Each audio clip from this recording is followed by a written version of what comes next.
지난 시간에 나누었던 설교 행위 제5장을 끝마치면서 여러분들하고 꼭 한 가지 더 나누어야 되겠다 했던 것이 뭐냐면 바로 설득력에 있어서의 중요한 세 가지 요소가 있다는 것이었습니다. 그 설득력에는 로고스와 파토스와 에토스라고 하는 세 가지 중요한 요소가 있는데, 그저 우리의 삶에 개인적으로 적용을 해보자고 하자면 로고스와 또 파토스, 에토스는 지정의와 각각 연결되어진다고 보면 맞습니다.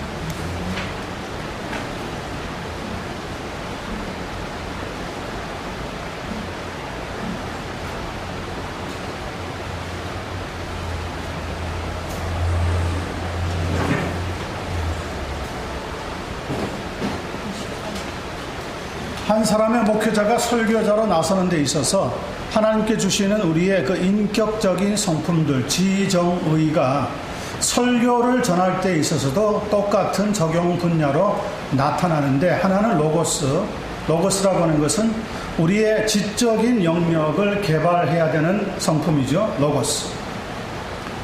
예수 그리스도를 가리켜서 성경은 종종 로고스, 태초에 말씀이 계시니라, 사도 요한은 기가 막히게 그 시대에 쓰고 있는 헬라어 가운데서 하나님의 말씀과 연결시킬 수 있는 단어를 픽업해냈습니다.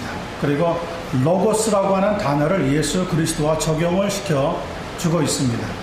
그래서 이 로고스, 지식이라든지 지식의 전달에 관한 이 영역은 우리의 이 지성과 연결되어진다는 것을 잘 보여줍니다. 아무리 내가 신체 건강해도 이 지적인 능력을 살릴 수 있는 그런 개발이 되지 않는다면 우리는 하나님의 금은보화와 같은 말씀을 제대로 증거하기에는 부족할 것입니다. 그러므로 상당히 이 지적인 면에서 우리는 로고스라고 하는 하나님의 말씀의 영역을 잘 다루어야 한다는 것을 배우게 되어집니다. 두 번째는 파토스입니다. 파토스라고 하는 것은 우리의 감성적인 영역과 연결이 되어집니다.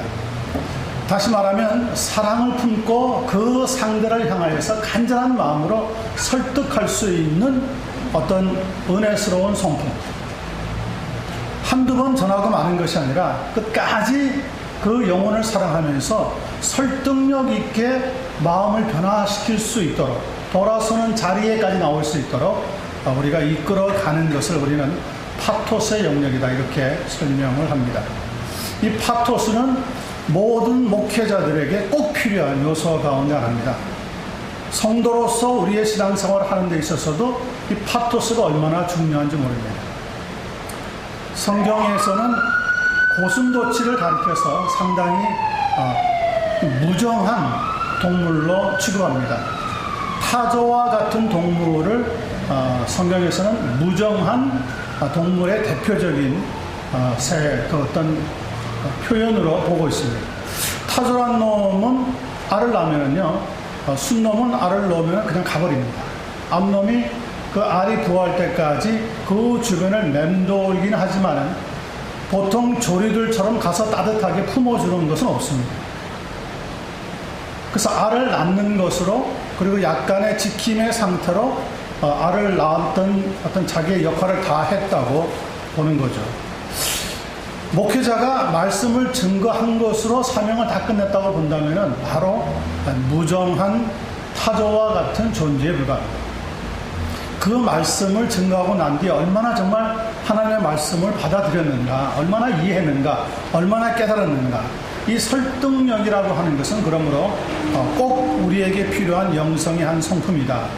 우리의 감성적인 부분과 연결이 되어집니다. 예수 그리스도는 많은 사람들이 볼 때 감성이, 사랑이 너무나 풍성하게 나타나는 사람이었습니다. 보라, 죄인과 세리의 친구로다.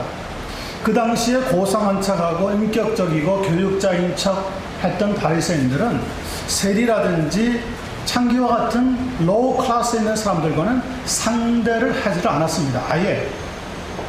그러나 예수 그리스도는 그러지 않았습니다. 그들을 찾아가서 하나님의 말씀을 선포했습니다. 특별히 세리장이었던 삭개와 같은 사람을 만나서는 보라, 아브라함의 자손이 여기에 있다고 선포 할 만큼 예수 그리스도의 그 사랑을 품고 있는 설득력은 대단한 거였습니다. 근대에 있어서 가장 중요한 것은 IQ보다도 지난 시간에 언급했지만 EQ, 이 감성적인 분야를 우리가 개발해야 된다는 것을 생각해 볼 때 이 파토스라고 하는 것은 꼭 필요한 영역이다. 마지막에 에토스라고 하는 것은 우리의 의지적인 면과 연결이 되어집니다. 아무리 감성적으로 잘 말씀을 뜨겁게 또 지적으로 말씀을 발전시켜서 전한다고 하더라도 성도들이 회중이 말씀을 듣고 적용하려고 하는 그런 요소가 없다면은 그저 지나가는 이야기로밖에 되지 않는 거죠. 듣고 나서 그래 맞아 내가 이렇게 살아야 되겠다 하는 어떤 결단하는 마음이 생길 수 있도록 성령께서 역사해 주기를 바라는 분야가 바로 이 에토스의 분야입니다. 에토스는 그러므로 적용하는 영역과 상당히 밀접한 관계를 가지고 있는데요. 이 에토스를 잘해야 하나님의 말씀이 그 교회에서 풍성한 열매를 맺게 되어집니다. 에토스는 따라서 우리의 의지적인 면과 연결되면서 사실은 설교자의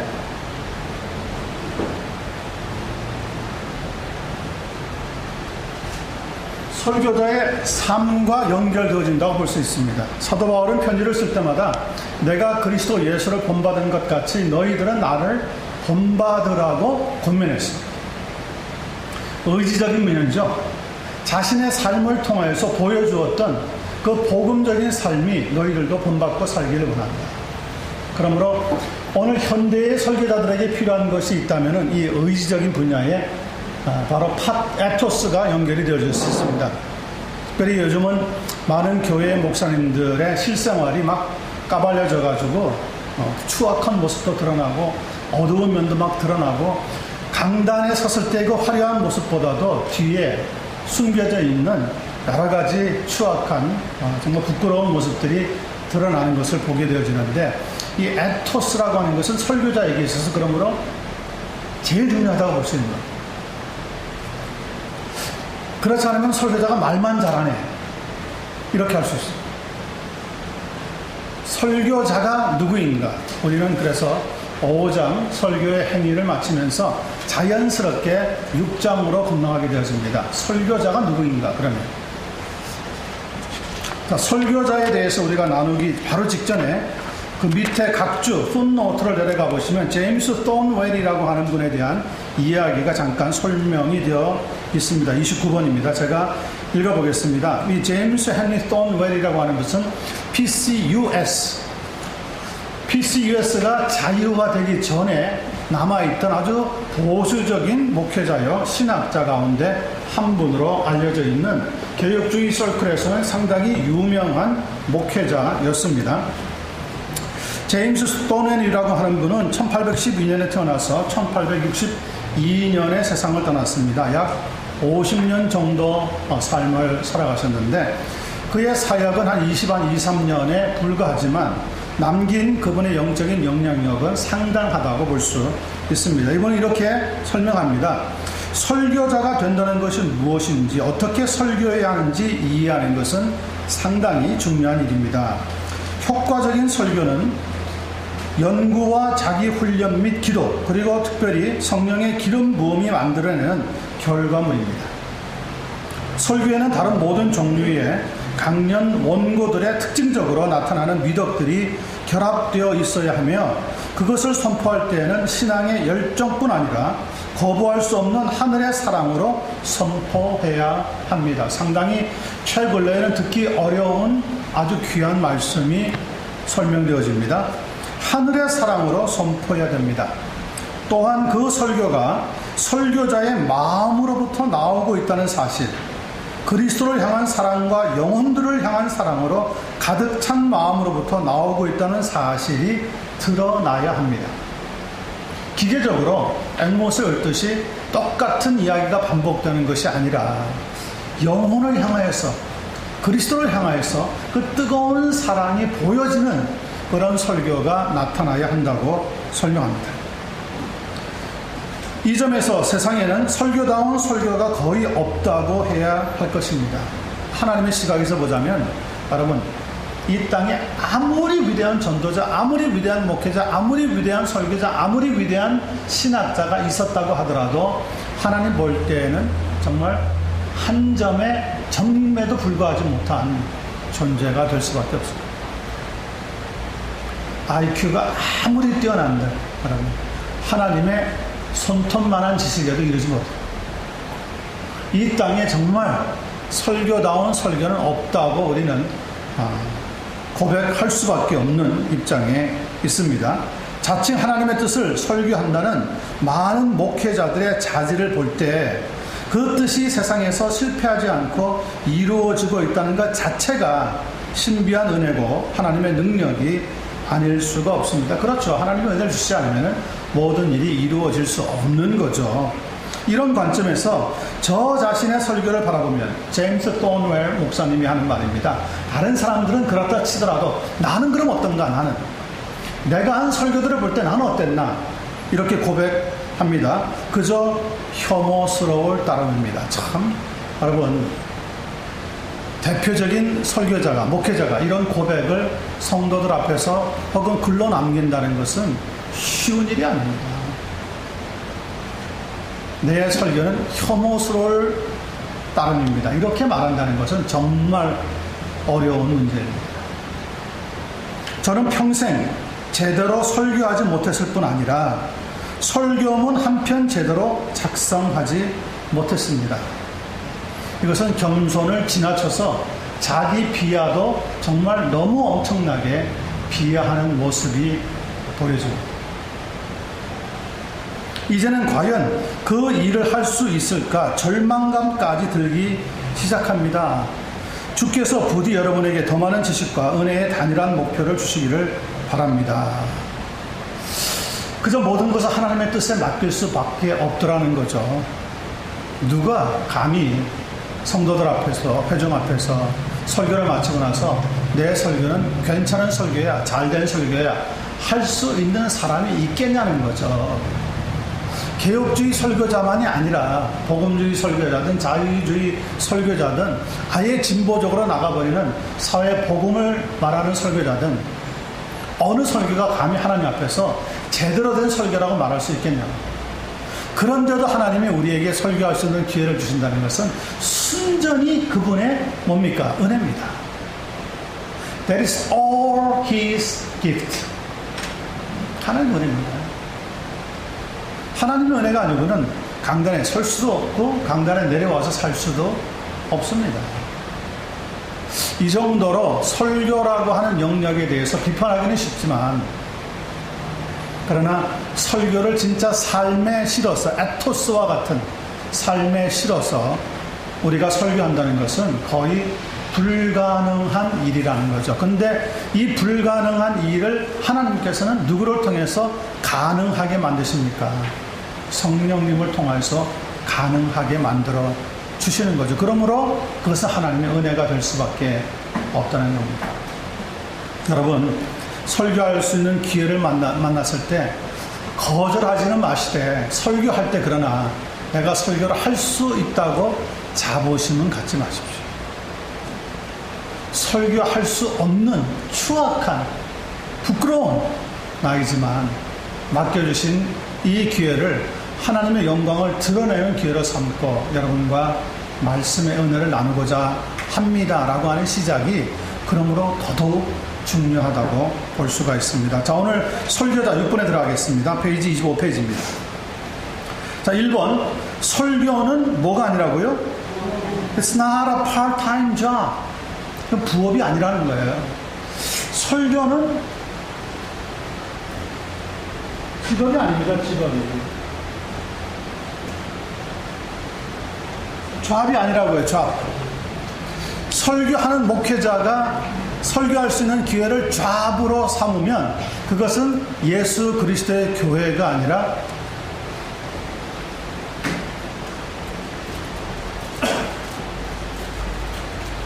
유럽과 같은 국가 교회가 되어버리는 겁니다.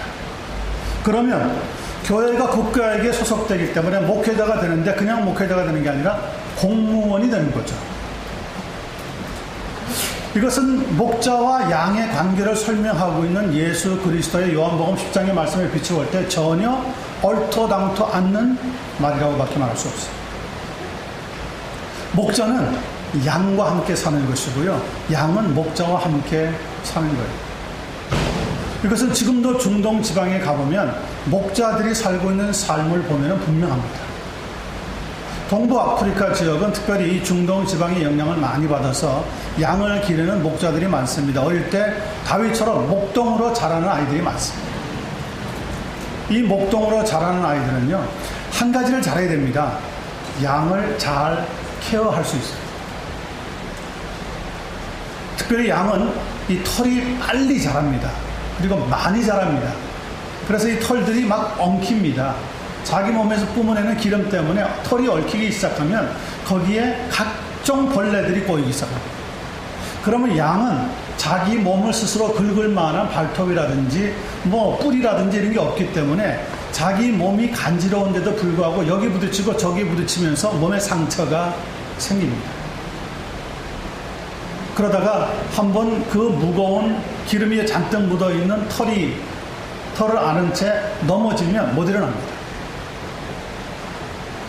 그래서 양은 죽는 거죠. 양은 무리에서 떨어져 나가면 죽게 돼 있어요. 그래서 반드시 목동이 있어야 합니다.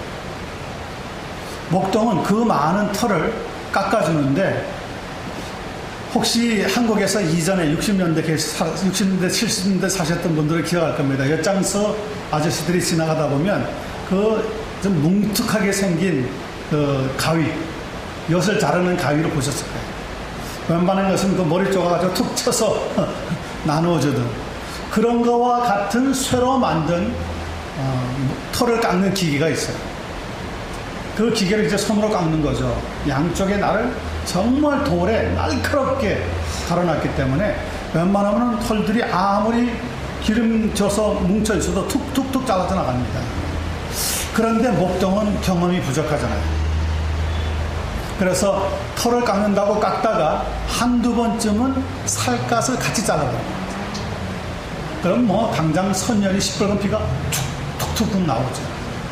근데 양이 참 신기한 놈이에요. 염소 같으면 그렇게 잡혀있지도 않고 털깎게 내버려두지 않지만, 살이 만약에 잘라져 나갔다, 얼마나 온몸을 버튼거리면서 그냥 튀어나갑니다. 도망가버립니다. 양은요, 제가 거기에서 참 은혜를 받은 게 뭐냐면, 양은 피가 나오는데도 꼼짝도 하지 않고 목동이 다 잘라줄 때까지 기다립니다. 성경에 왜 예수님을 어린 양으로 비교했을까? 저는 종종 그 모습을 보면서 생각을 많이 해본 적이 있어요. 다 자르고 나면 양은 정말 고맙다는 듯 와서 이 부리를 가지고 목동의 다리를 쑥 이렇게 두 번, 세 번 대고는 이제 자기 무리들 속으로 총총총 걸어가요. 그게 양하고 목자의 관계예요. 그게 교회예요. 그게 교회. 국가 교회에 소속이 되면, 공무원이 되었을 때는 그런 관계를 찾아볼 수가 없습니다. 하나님의 부름으로서 사역을 하는 것이지 좌부로서 목회자가 되고 설교자가 되는 것은 아니라는 사실을 우리가 분명히 지적을 해야 되겠습니다. 이제 설교가 무엇보다 중요한 일이며 교회의 주된 임무이자 할 일이라고 하더라도 누가 이 일을 해야 하는가? Who can do this job? 라고 묻는 것은 논리적인 질문인 것으로 보입니다. 문제가 되는 것은 교회가 무엇하다고 주장하는 사람들이 있습니까? 교회가 필요 없다고 주장하는 사람들이 있습니다. 무교회주의자들 같이. 이 땅에 왜 교회가 필요하냐? 건물로 되어 있는 것에 반드시 모일 필요는 없다고 주장하는 사람들이 있습니다.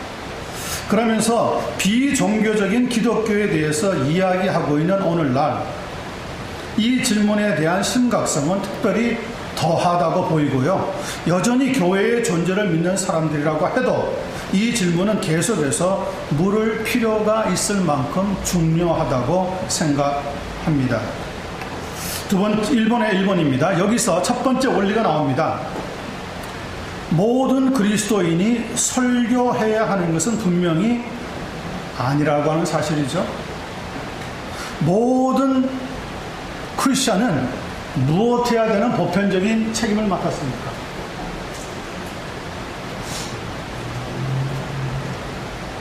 전도해야 된다고 하는 보편적인 책임은 누구나에게 주어져 있지만 설교해야 된다고 하는 보편적인 책임은 없습니다.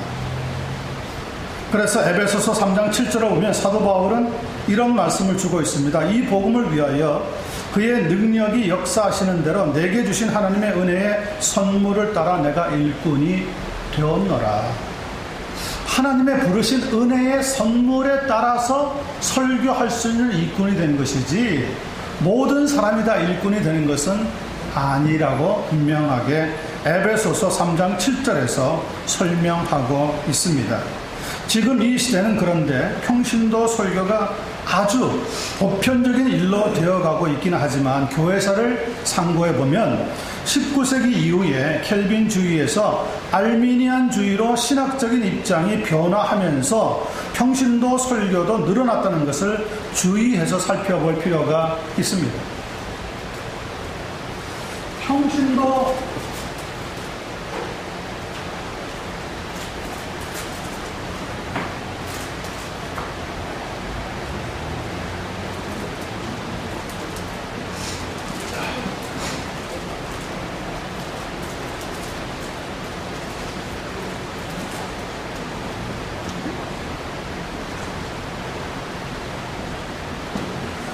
평신도 설교가 급작스럽게 일어나게 되는 것은 19세기 후반인데요. 어떤 일이 있었느냐면 기독교, 특별히 개신교의 정통주의 신학으로 알려져 있었던 켈빈주의에서 그렇지 않는 알미니안주의로 서서히 방향 전환을 하게 되면서 성경에 대한 완전한 권위도 예수 그리스도의 동정녀 탄생도 부인하면서 어느 쪽으로 바뀌었느냐면 평신도 설교도 좋다고 하는 방향으로 바뀌었다는 거죠. 무슨 신학적인 원리가 있었을까요? 켈빈주의에서는 어떤 신학적인 중요한 요소가 있었습니까? 그 밑에 내려가 보시면 30번 풋노트로 보시기 바랍니다. 예? 30번으로 바꿔놓으세요. 자, 켈빈주의는 전통적으로 어떤 교리를 가져왔습니까? 제한 속죄, limited atonement, 제한 속죄. 예수 그리스도께서 인류를 위해서 죽으셨지만 모든 사람을 위해서 죽으신 것은 아니라는 거죠. 그래서 이 제한 속죄에는 어떤 교리가 들어가 있느냐면 선택 교리가 들어가 있습니다. 하나님께서 어떤 자는 구원하시기로 선택하셨고 어떤 자는 그냥 내버려 두시기로 선택하셨다. 그래서 우리가 선택하시기로 결정한 일을 가리켜서 predestination이라고 하는 거고 그냥 내버려 두시기로 했다는 것을 가리켜서 foreordained, 유기하셨다고 하는 단어를 쓰는 거예요. 그래서 예정과 유기라고 하는 단어가 나옵니다. 그런데 알미니안주의는 여기에 대해서 반기를 들었습니다. 하나님은 사랑의 하나님이신데 어떻게 일부만 예정하셔서 구원하시고 선택교리로 어떤 사람은 그냥 구원하지 않을 수가 있느냐. 그런 예정교리는 사랑의 교리가 아니다. 예수 그리스도는 모든 사람을 위해서 죽으셨다. 그래서 보편 속죄를 주장했어요. 자, 보세요. 제한 속죄에서 보편 속죄로 신학적인 방향이 움직여지면서 당연히 설교자에게 말씀을 증거할 수 있는 기회를 주고 있던 사상이 허물어지면서 누구에게까지 확대 적용이 되었느냐면 모든 평신도에게도 설교할 수 있는 기회를 주어야 한다는 거예요. 중요한 것은 뭡니까? 그런데 설교자들은 어떤 특별한 신학 훈련을 받은 뒤에 노회라든지 총회와 같은 기관에서 검증을 하고 난 뒤에 안수를 합니다. 그래도 목회자들이 실수합니다. 그래도 그런데 평신도라고 불리우는 모든 회중 가운데는 영적으로 성숙한 사람도 있지만 그렇지 못한 사람들도 있는데 그분들도 설교하게 해줘야 된다고 하는 교리가 만들어져서 적용이 된다면 교회는 어떻게 되겠습니까? 교회는 엉망이 되죠. 엉망이 되는 거예요. 하나님 말씀을 어떻게 다루어야 하는지 신학적인 툴이 없는데 우리 그런 말 하잖아요. 이 부엌에서 쓰고 있는 칼이 어머니의 손에 들리면은 맛있는 요리가 되지만은 그러나 정말 사납고 날카로운 사람의 손에 들리면 그게 음식을 만들 수 있는 이기가 아니라 사람을 죽이는 무기가 되어진단 말이에요. 그래서 이 평신도 설교를 할 수 없다고 말하는 것이 아니라 평신도 설교가 아니라 하나님께서는 특정한 자에게 말씀을 증거할 수 있는 설교의 중요성을 부여해 주셨다고 보는 거죠. 그래서 이 제한 속죄에서 보편 속죄로 신학적인 방향이 바뀐 것이 오늘 결정적으로 평신도 설교가 주장되어지는 그런 하나의 한 교계의 일축을 만들었다는 것을 볼 수가 있습니다. 이것은 그런데 전통적인 우리 교회의 입장은 아니라는 것을 누누이 설명합니다. 그렇다면 이렇게 여러분들 오셔서 공부할 필요 없습니다. 내일부터 당장 마음대로 내가 성경 아는 대로 가르치면 되는 거죠. 그러면 수많은 이단들이 생겨나는 겁니다. 아마 수백만 수천만 이단이 생겨날 겁니다. 그래서 중요한 것은 우리가 사도신경 고백을 하다가 맨 마지막 부분에 오면 거룩한 공회와 라고 하는 말을 쓰는 이유가 거기 있습니다. 공회, 퍼블릭 카운슬이라고 하는 공회에서 결정을 하는 거예요. 이 공회에서 이단을 검사하고 이단을 발췌한 뒤에 이런 집단, 이런 혹은 조직과는 교류하지 마십시오라고 지혜로운 제안을 하는 거죠. 이 공회의 결정마저 만약에 받아들이지 않으면 예수님이 뭐라고 얘기하셨습니까? 그들을 상대하지 말고 마치 이방인과 같이 대하라고 했어요. 이방인. 자, 두 번째입니다. 그러면서 그리스도인이면 누구나 설교할 수 있으며 평신도 설교에 대한 입장을 주장하는 쪽에서요. 나중에는 남자만 아니라 여자도 설교할 수 있다고 하는 견해가 인기를 끌기 시작합니다. 자, 보세요. 제한 속죄에서 보편 속죄로 바뀌는 게 아무것도 아닌 것 같지만 결국 어떤 문제를 만들어냈냐면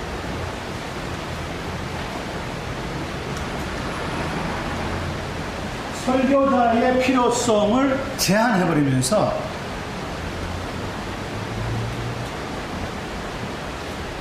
평신도도 설교할 수 있다고 견해를 밝히면서 평신도의 지위나 입장을 상당히 옹호하고 높여준 것 같지만 어떤 부작용을 낳았느냐면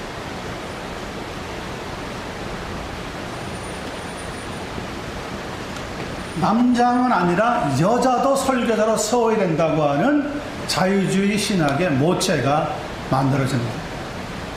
자, 여기까지만 해도 20세기 중반까지 심각한 견해를 많이 밝혔습니다. 그래서 반대하는 쪽, 지지하는 쪽.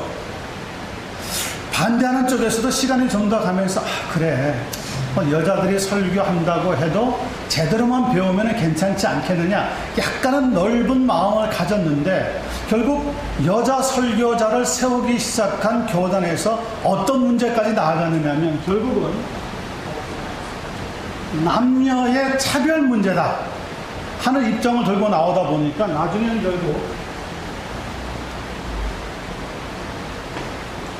동성애자, 성소수자도 만약에 설교할 수 있는 권리가 있다면 주어야 된다고 입장이 바뀐 거죠. 여러분, 이게 하루아침에 갑자기 동성애자가 나온 게 아니라고요. 그건 100년 동안 계속 밑바닥에서 중요한 일들을 만들고 사건을 만들면서 드디어 오늘날 동성애자도 설교하고 동성애자도 성찬을 집행하고 동성애자도 결혼을 주례할 수 있는 교회 안에 모든 자리가 마련해진 거예요. 지금은 이 동성애자가 미국에서 합법적으로 연방 대법원을 통해서 통과되고 나서 어떤 부작용을 또 낳기를 시작했느냐. 이제는 가정에서 남편이나 아내라고 하는 호칭을 구태여 부를 필요가 있는 거예요. 부르지 말자. 그것 역시 성소수자들에게는 합당하지 않는 단어다. 그 이전에 남녀 관계가 분명할 때는 사용된 단어지만 이제는 그런 일들이 필요가 없으니까 그런 단어들도 없애자라고 하는 작업이 시작됐습니다. 오케이, 뭐 남편이라고 꼭 부르지 않아도 괜찮아요. 어떤 집안에 가보면 여전히 오빠라고 부르고 있으니까 뭐 큰 문제가 안 될 수도 있죠. 그런데 이 동성애자의 문제가 여기서 끝나는 게 아니라 결국은 지금 연방 대법원에 1년도 안 된 사이에 가장 심각한 질문이 던져진 게 뭡니까?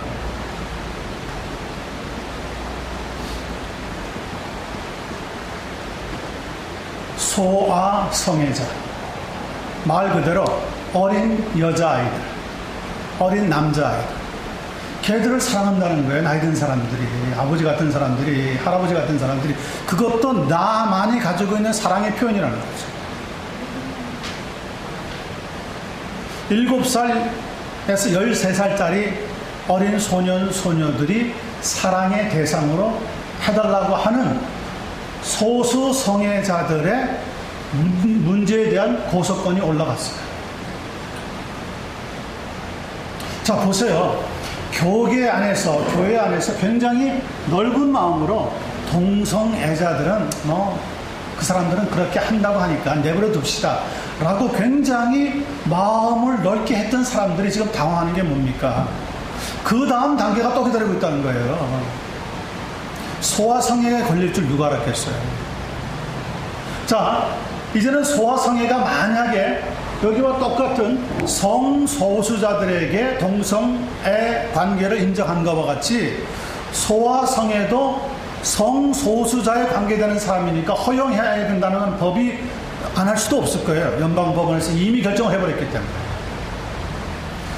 만약에 하게 되면 그 다음에 나오는 문제는 근친 문제입니다. 근친 애자들이 나오기 시작합니다. 근친 애자만 나오면 괜찮게요. 그 다음에는 수간의 문제가 나옵니다. 동물들하고 사랑을 나누는 이것도 나만의 사랑의 방법이다, 표현이다 할 때 이미 동성애자를 그 사람들은 워낙 그것이 자기네들이 타고난 사랑의 표현의 방법이다, 허용해야 된다고 결정한 연방법원에서 나중에 무엇으로 막겠냐고요? 제재할 길이 없는 거죠. 인류가 살아갈 수 있는 가장 행복한 방법은 하나님이 결정하신 방법을 쫓아가는 것인데 하나를 뒤집으니까 그 다음에는 10개가 뒤집어야 되는 일들이 기다리고 있는 거예요. 이걸 보고 우리말로 뭐라 그럽니까? 혹 떼려고 하다가 혹 붙이는 거죠. 연방 대법원은 지금 난리가 났습니다. 그래서 이런 일들에 대해서 과감하게 하나님 말씀을 통하여서 선포할 수 있는 사람이 설교자인데 설교자들이 저런 문제를 지금 교회에서 다루면 법에 어긋나서 걸려서 잡혀가게 돼 있다는 것이 문제죠. 지금 참 어려운 한때를 만나고 있습니다. 여러분 포틀랜드가 시애틀에서 이번에 학교 폭력 사태 가운데 총격 사건이 일어났을 때 기억하셨을 겁니다.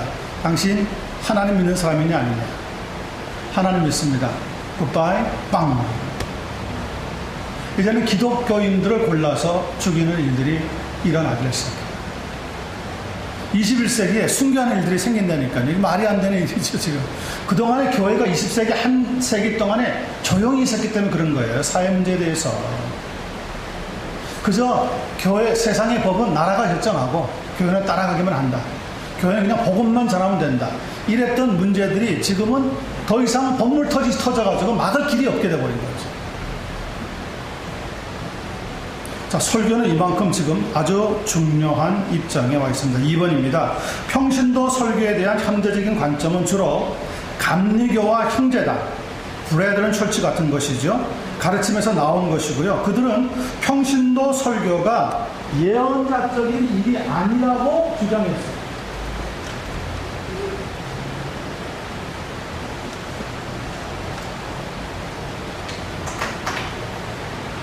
예언적인 일이 아니라 말씀 나누는 일이니까 그것은 평신도에게도 허용해야 된다고 주장하고 나왔던 문제입니다. 예언적인 일이 아니라 평상적인 일.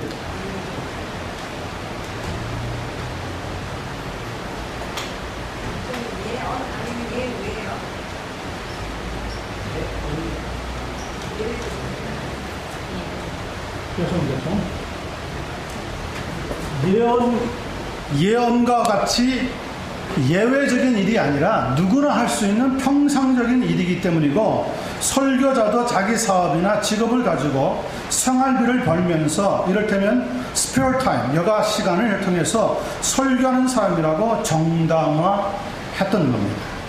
물론 예외적인 상황이 있을 수 있다고 하더라도 이런 견해는 분명히 비성경적인 설교관이라고 우리는 말해야 합니다. 이때 예외적인 상황이라고 하는 것은 교회의 사정이나 형편상 전임 사역자, 특별히 전임 설교자, 풀타임 설교자를 지원할 수 없는 경우를 가리킵니다. 그런 예외적인 상황일 때는 목회자가 강단에서 설교를 하고 주중에는 파타임 잡을 어디서 갖더라도 허용해 줄 수 있지만 일반적인 케이스는 절대로 아니라는 거죠. 설교자는 교회에 그리고 설교하는 일에, 말씀을 전하는 일에 온 정력과 생명을 다 바쳐서 나가야 하는 사람이라는 것을 다시 한번 우리는 기억을 해야 되는데, 3번입니다. 또 대각성 운동과 같이 미국의 대각성 운동으로 인해서 많은 교회가 부흥하고 발전한 것은 사실이지만 그 뒷면에는 잘못된 견해들도 많이 있었습니다. 같은 부흥 시기에 활동하면서 새 신자들에게 할 일을 주어야 한다고 하는 생각에 골몰했던 무디, D.L. 무디라든지 찰스 피니와 같은 사람들의 영향력에 의해서 평신도 설교자라고 하는 것이 정당화되었던 것이 지난 세기에 있었던 상당 부분 영향력을 끼쳤던 일들이라고 보아집니다. 자, 4번. 그러므로 당연히 모든 그리스도인들은 베드로전서 3장 15절에 너희 속에 있는 소망에 관한 이유를 묻는 자들에게는 대답할 것을 예비하라고 하는 사명이 있지만, 이것은 뭐라는 거죠? 전도할 때 쓰라고 하는 말씀이란 말이에요. 그것이 그런데 모든 그리스도인이 복음을 설교해야 한다고 하는 의미가 아니라는 것을 잘 모릅니다. 그러면서 이 차이를 이해하지 못했기 때문에 이해하지 못하는 결과 이렇게 평신도 설교자도 생겨나게 된 오늘날 결과가 되었습니다. 또 하나 보는 것은 사도행전 8장 4절에서 5절입니다. 교회에 핍박이 일어나서 그 흩어진 사람들이 두루다니면서 복음을 전할새 빌립이 사마리아 성에 내려가서 그리스도를 백성에게 전파하니라고 기록한 부분이죠. 여기에 보면 사명과 소명의 차이를 선명하게 보여주고 있습니다. 흩어진 사람들이 복음을 전했다고 하는 것은 요한겔리조메나입니다. 라고 하는 것은 소망에 관한 이유를 대답한 것과 같이 무엇했다고 하는 의미일까요?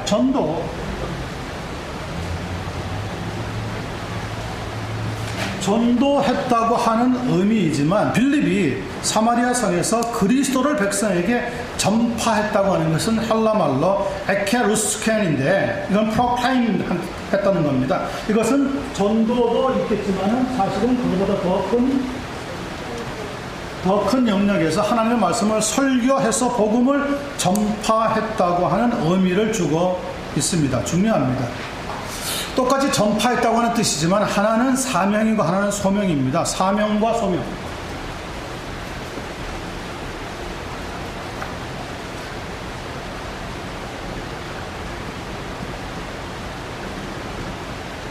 사명은 커미션입니다. 커미션.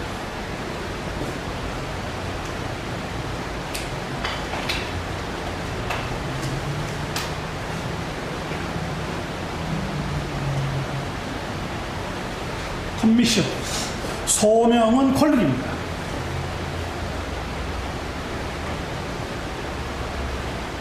커미션과 콜링의 차이는 뭡니까?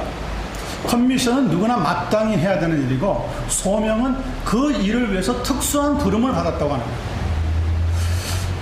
예수님이 부활 뒤에 마태복음 28장 18절 이후를 보면, 그러므로 너희 모든 사람은 만민을 제자로 삼으라고 하시고 나서 가서 그들에게 아버지와 아들과 성령의 이름으로 세례를 주고 내가 가르쳐 분부한 모든 것을 지키게 하라 라고 하는 것은 사명일까요? 소명일까요? 사명이죠. 사명. 그래서 Great Commission, 대위임 명령이라고 이름이 붙어 있습니다. 이거는 모든 교회 모든 성도들이 다 해야 된다고 하는 일이에요. 그러나 어떤 이는 목사로, 교사로 부름을 받았다고 하는 것은 사명일까요? 소명일까요? 소명이죠. 소명. 그러니 설교자는 소명을 받았어요.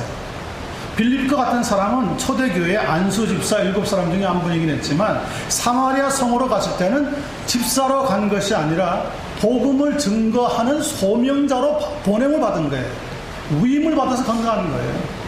그러니 그분은 전도했다기보다도 전도도 했겠지만 말씀을 증거하는 설교자의 소명을 감당을 했던 거죠. 이것을 우리가 좀 잘 이해를 하셔야 돼요. 6번입니다. 또 에베소서 4장 11절과 12절을 보면 그가 어떤 사람은 예수 그리스도께서 교회에 필요한 일꾼을 세우시는 면에 대해서 설명합니다. 어떤 사람은 사도로, 어떤 사람은 선지자로, 어떤 사람은 복음 전하는 자로, 어떤 사람은 목사와 교사로 삼으셨으니 이는 성도를 온전하게 하여 봉사의 일을 하게 하며 그리스도의 몸을 세우려 하심이라고 할 때, 설교는 이렇게 부름받은 사람들에게 무엇 되어 있었던 일이 분명한 겁니까? 한정되어 있었던 것이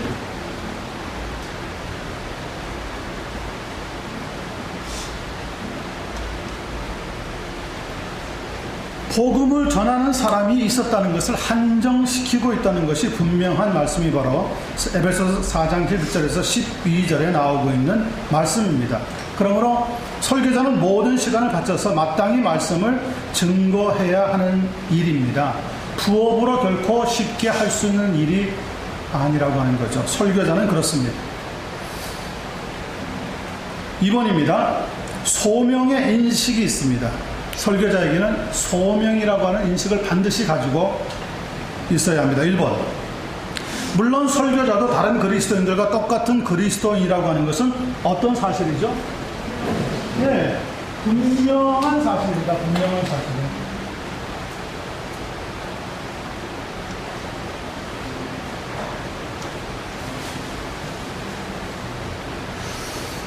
목회자도 분명히 그리스도인에 속하는 사람입니다. 그도 예수 그리스도 하나님으로부터 은혜를 받아야지만 마땅한 사람입니다.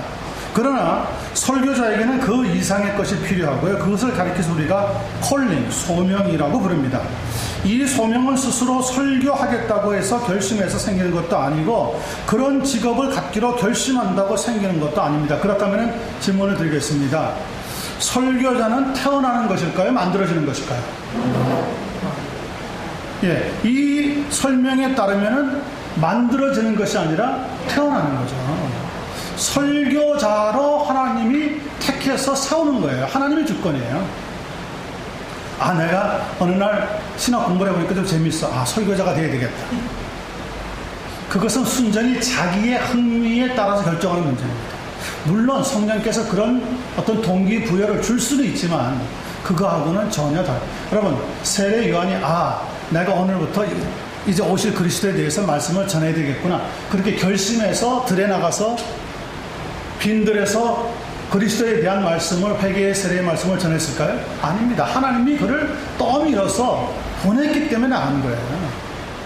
그래서 설교자는 태어나는 거예요.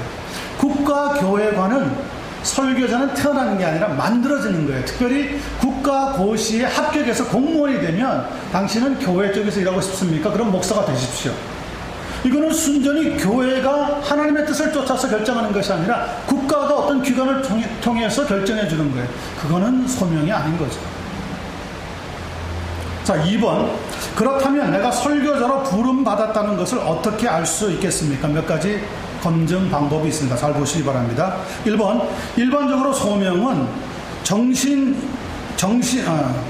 정신에서 의식하는 형태로 나타나고요. 즉 정신을 짓누르고 있는 일종의 부담감이나 마음이 뭐 하기를 시작하냐면 동요되기를 시작합니다. 마음이 동요되기를 시작합니다. 하나님의 말씀, 복음 전하는 것만 딱 들으면 마음이 동요되기를 시작하는 사람들이 생겨납니다. 두 번째 또 보겠습니다. 어떤 검증 방법이 있습니까? 그러면서 일부러 의식하는 것도 아닌데 자신이 의도하는 것과는 상관없이 무슨 방향이 설교를 향하게 됩니까? 생각의 방향. 내 생각 속에 꽉 무언가를 채우고 있는 것이 하나님의 말씀을 증거해야 되겠다는 거예요. 여러분이 지금 무엇을 가장 많이 생각하고 있는지 한 가지 알 수 있는 방법이 있습니다. 저는 뭐 여기 앉아 있으니까 여러분이 최근에 무엇을 제일 많이 생각하고 있는지 저는 잘 모릅니다. 근데 그것을 알 수 있는 방법이 있습니다. 뭔지 아세요? 아침에 딱 눈을 뜨고 나서 첫 번째 하는 일이 그분이 하고 싶은 일. 눈을 딱 뜨고 나서 내가 오늘 일하러 가야 되는 거야. 눈을 딱 뜨고 나서 우리 장로님 같이 오늘 가서 내가 침을 놓고 약을 만들고 하는 일을 먼저 해야 되겠구나. 자기가 제일 먼저 일어나서 처음 생각하는 게 자기가 최근에 지금 하고자 하는 일들의 특징의 모습이에요. 어떤 사람은 딱 눈 뜨면 오늘 차를 타고 라스베가스에 가야 되는데 그 사람은 그의 관심이 지금 무엇으로 꽉 채워 있는 거죠? 가서 당기는 거로 꽉 채워져 있는 거죠. 오늘 내가 미스 김을 만나야 되는데 그러면 그 사람은 최근에 무슨 생각으로 꽉 차 있는 겁니까? 사랑하는 사람을 만나는 생각으로 꽉 차 있는 거예요. 그런데 눈을 딱 떴어요. 첫 번째 생각이 내가 하나님 말씀을 전해야 되는데 그것은 소명이에요. 소명이 누가 옆에서 하라고 해서 되는 게 아니에요. 자기도 모르게 생각의 방향이 하나님 말씀을 전해야 되겠다고 하는 쪽으로 자꾸 움직여 나가는 거예요. 그것이 하나의 검증의 방법입니다. 자, 그러면서 보세요. 그러면서 일부러 의식하는 것이 아닌데도 불구하고 자신의 의도와는 상관없이 생각의 방향이 설교를 향하게 되어지고요. 3번, 그것은 하나님께서 직접 나를 다루시면서 그분의 성령으로 뭐 하시고 있다고 하는 좋은 증거일까요? 역사하고 있다고 하는 좋은 증거가 되어지는 겁니다. 내 마음의 생각과 묵상이 주께 연락되기를 원하네요. 하나님의 뜻을 추구하면은요, 하나님께서 내 마음의 생각과 모든 일들을 성령을 통해서 인도해 나가기를 시작합니다. 그런 걸 한번 여러분 여기서 공부를 다 마치기 전까지 한번 경험하게 됩니다. 경험이 되어져야 돼요. 이런 경험이 없이 만약에 저희 학교를 졸업을 하고 혹은 어떤 교단과 연결되어져서 안수받고 목사가 되든지 선교사로 파송되어지면 여러분 정말 헛된 시간을 보내다 끝납니다. 예수님이 보내지 않은데도 나가는 사람이 있을 수 있어요. 선교제 나가보니까요, 정말 하나님이 보내시지 않은 사람인데도 와 있더라니까요. 그래서 제가 구약 성경에서 선지자들 중에 참 선지자가 있고 거짓 선지자가 있다는 것을 현장에서 알겠더랍니다. 정말 이름 없이 빛 없이 무명으로 있으면서도 교회를 위해서 자신의 삶을 보내는 선교사가 있는가 하면 핑핑 놀면서 한국이나 미국이나 유럽 쪽에서 선교팀이 온다 그러면 그때부터 부산하게 다른 선교사보다 더 아침 일찍 일어나서 저녁까지 밤새도록 수고하는 선교사들도 있더라니까요. 오는 사람들은 모르죠. 현장에 있는 선교사들은 알죠. 그래서 선교사가 정말 제대로 된 사역을 잘 하느냐 마느냐는 누구를 보내가지고 혹은 어느 교회에서 나가서 살펴봐서 아는 게 아니라 현장에 있는 선교사들에게 물어보는 것이 가장 정확한 방법입니다. 선교사들 사이에서도 인정을 못 받는 선교사가 여러분 어떻게 현장에 있는 복음 증거할 대상과 좋은 관계를 이루면서 나가겠습니까? 그런데 참 신기하죠. 우리가 처음부터 이야기합니다. 설교자는 직업이 아니라고 하는데도 직업과 같이 가지고 때가 딱 되면은 한국이나 미국에 선교 보고하러 가가지고 후원 탁 받아오고, 때가 탁 되면은 한국이나 미국이나 영국에서 물건을 보내오는 컨테이너가 들어와서 딱 받아내요. 그런 선교사가 있더라니까요. 여러분들이 현장에 있으니까 선교사님 그러면 다 나가서 그냥 훌륭하게 막 땅에 엎드려서 복음을 위해서 생명을 내놓고 성령의 충만함으로 사역하는 것 같지만, 선교사도 목회자나 여러분과 똑같이 사람이에요, 사람.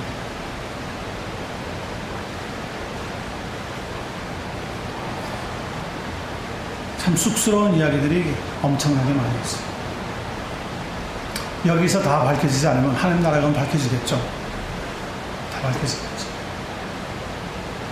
무엇 때문에 선교사가 되었고 무엇 때문에 목회자가 되었는지 밝혀지겠죠. 저는 늘 마음속에 부담이 있는 게, 예수님께서 나중에 만나실 때 내가 주의 이름으로 선지자 노릇도 하고 귀신도 쫓아내고 병자도 고치고 복음을 전했는데 무슨 말씀입니까? 할 때 난 널 너무지 모른다. 그럴까봐 제일 겁이 나는 거예요. 제일 겁이. 아니, 예수님이 난 너를 모른다 그러면 끝나는 거 아니에요? 그 자리에서는 두 번째 기회가 없잖아요. 설교자에 대한 부분을 다루고 있습니다. 여러분이 예비 설교자라고 하는 생각을 가지고 내가 정말 하나님의 소명이 있는 사람입니다. 그를 한번 늘 생각해 보시길. 반드시 소명자가 신학 공부를 해야 되는 것은 아닙니다.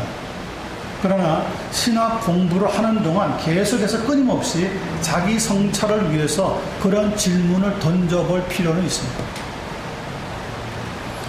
자, 3번. 그것은 하나님께서 직접 나를 다루시고 그분의 성령으로 역사하신다고 하는 증거이고요. 4번. 그 후에 다른 이들의 말이나 질문을 통해서 무엇되거나 강화될까요? 확인. 다른 사람들이 압니다. 당신은 목사가 되었으면 좋겠습니다. 설교자가 되었으면, 선교사가 되었으면 좋겠습니다. 옆에 있는 사람들도 그 영적인 기운을 느끼기를 시작을 하는 거예요. 5번째, 그런 다음에 나의 생각도, 드디어 나의 생각도 설교자가 되는 것이 하나님의 뜻인가 보다라고 결정을 내리게 되어집니다. 다른 이들에 대한 관심으로 발전이 되어지고, 이때 나는 왜 일을 하고 싶어 할까? 나는 왜 일에 관심을 갖게 되는 걸까? 하고 물어보는 자신을 발견할 수가 있습니다. 이게 맨 마지막에 와야 됩니다. 내가 스스로 내 생각에 물어봐서 내가 왜 정말 목회자가 되려고 할까? 이게 제일 먼저 와야 되는데, 한국교회는요 그렇지 않습니다. 집회에서 은혜 받고 나면 목사가 되어야 되겠다 이런 생각부터 먼저 가져버려요. 한국교회 병폐 중에 하나가 뭐냐면, 그런 큰 집회에서 설교자들이 우리 자신을 교전하면서 설교자, 목회자, 선교사가 될 사람은 일어나라고까지는 좋은데, 그 다음에 본인이 못하면 자식들을 바치라고 하는 사람들이 나와서 문제예요. 그래서 자녀들을 서원하는 부모들이 많았어요. 지금은 어떤 정도인지 모르겠지만, 이전에는 툭 하면은 우리 아들은 선교사라, 우리 딸은 사모라, 우리 막내 아들은 설교자라, 신학자라. 그렇게 서원하고 났는데, 나중에 자녀들이 커서 Why me? 나는 아닙니다. 왜 가야 됩니까? 나는 하나님이 원하시는 길이 이것인 것 같은데요. 그럴 때 부모님들의 대답이 뭡니까? 잔소리 말고 하나님 앞에 내가 서원했으니까 무조건 하라는 거예요. 그래서 가출한 자녀들이 얼마나 많은가. 그래서 엉뚱한 길로 나간 자녀들이 얼마나 많아요.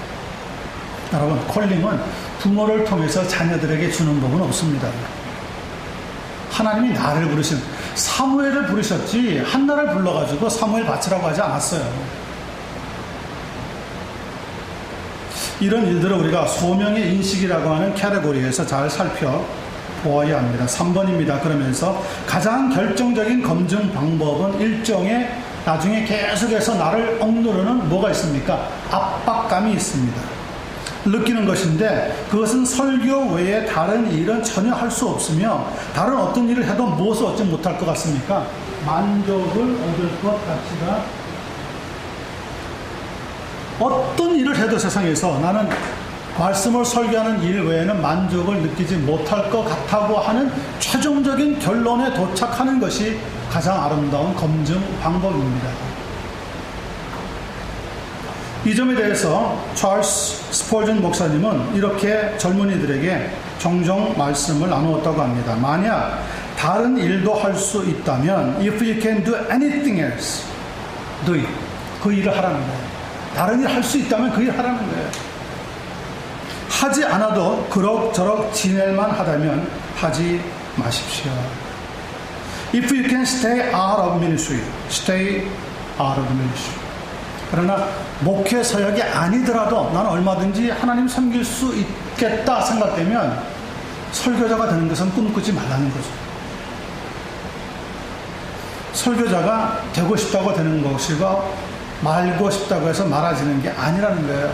소명의 인식이 있다는 거예요. 소명. 3번입니다. 자신의 부족함에 대한 자각이 있어야 합니다. 설교자가 되려고 할 때. 1번. 또 한 가지 점검할 수 있는 것은 사도 바울이 고린도전서 2장 3절에서 밝히고 있는 것처럼 내가 너희 가운데 거할 때 약하고 두려워하고 심히 떨어노라고 느꼈던 것처럼 나에게도 어떤 마음이 있어야 합니까? 주저하는 느낌이 있어야 됩니다. 겁없이 막 담대하게 I can do it 이러는 게 아니라 하나님 저 같은 자가 어떻게 할 수 있겠습니까? 저 같은 자가 모세가 하나님의 부름을 받았을 때 뭐라 그랬습니까? 모세는 40년 동안 애굽의 왕실에서 자라면서 애굽의 법도와 교육을 다 배웠다고 그랬어요. 그랬는데도 하나님이 자기를 불러줄 때 자기는 뭘 할 줄 모른다고 그랬죠? 나는 말할 줄 모릅니다.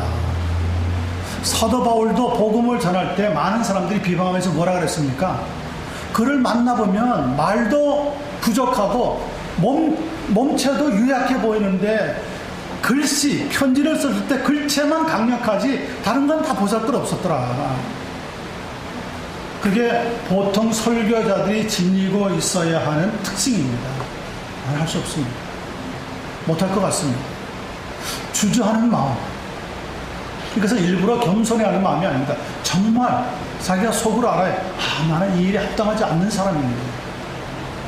이런 주저하는 느낌을 분명히 우리가 가지고 있어야 합니다. 이 일을 하기에는 자신이 너무나 자격이 없고 부족하다고 하는 느낌이 있느냐 없느냐가 굉장히 중요하다는 거죠. 2번, 이것이 평신도 설교라고 하는 개념에 뭐하는 근거이겠습니까? 반대하는 근거입니다. 평신도 설교를 할 수 없다고 말하는 것은 아닌데 평신도 설교가 성경적이지 못하다고 하는 것은 이런 주저함에 대해서 평신도들은 그렇게 깊이 크게 그리고 폭넓게 잘 생각하지 않는다는 거죠. 반대하는 근거이기도 한데 부업으로 설교를 할 수 있다고 주장하면서 자신만만하게 또 주저없이 강단으로 달려가 설교하려고 하는 사람에게는 찾아보기 어려운 요소이기 때문에 그러합니다. 그런 사람들을 위해서는 비참한 실패만이 기다리고 있다는 것을 우리는 좀 아셔야 합니다. 3번, 그러나 역사상 가장 위대했던 설교자일수록 대개는 설교하기를 더더욱 주저했던 것으로 보입니다. 강단을 빛냈던 가장 위대한 설교자여 뛰어난 웅변가 중에 한 사람이었던 조지 웨필드라고 하는 사람도 그랬는데 자신의 능력만 믿고 이 일을 쉽게 할 수 있다고 생각해서 두렵거나 떨리거나 주저하는 마음 없이 곧장 설교로 달려든다는 것 자체가 설교자로 부름받지 않았다고 하는 뭐라고 볼 수 있을까요? 증거라고 볼 수가 있습니다. 자신만만하게 설교하겠습니다 하는 것은 성경의 무게를 너무 가볍게 본 증거이라는 거죠. 자, 4번 소명의 확인이 있습니다. Checking or confirming your calling. 강단에 세우는 첫 번째 요소는 비록 부름받은 사람이라고 하더라도 반드시 그것을 교회가 점검하고 확인할 필요가 있다는 겁니다. 교회는 그만큼 중요한 기관입니다. 설교자라고 하는 것은 보내심을 받은 사람인데 바로 이 지점에서 사도행전 6장에서 집사의 일정 자격이 제시된 원칙에 따라 교회가 집사를 선출하고 그 자질을 살펴본 것처럼 교회가 개입하여서 설교자가 될 수 있는 것인지 없는지 개인이 받은 소명을 확인해 주면서 또 무엇 해 주어야 하겠습니까? 인정해 줄 수 있어야 합니다.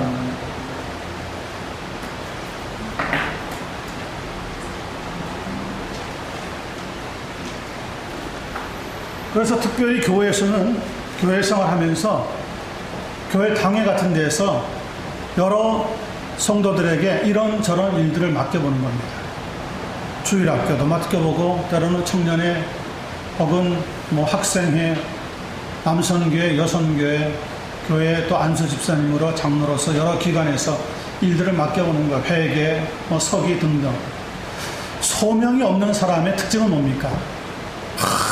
자기가 해볼 수 있겠다고 말이죠.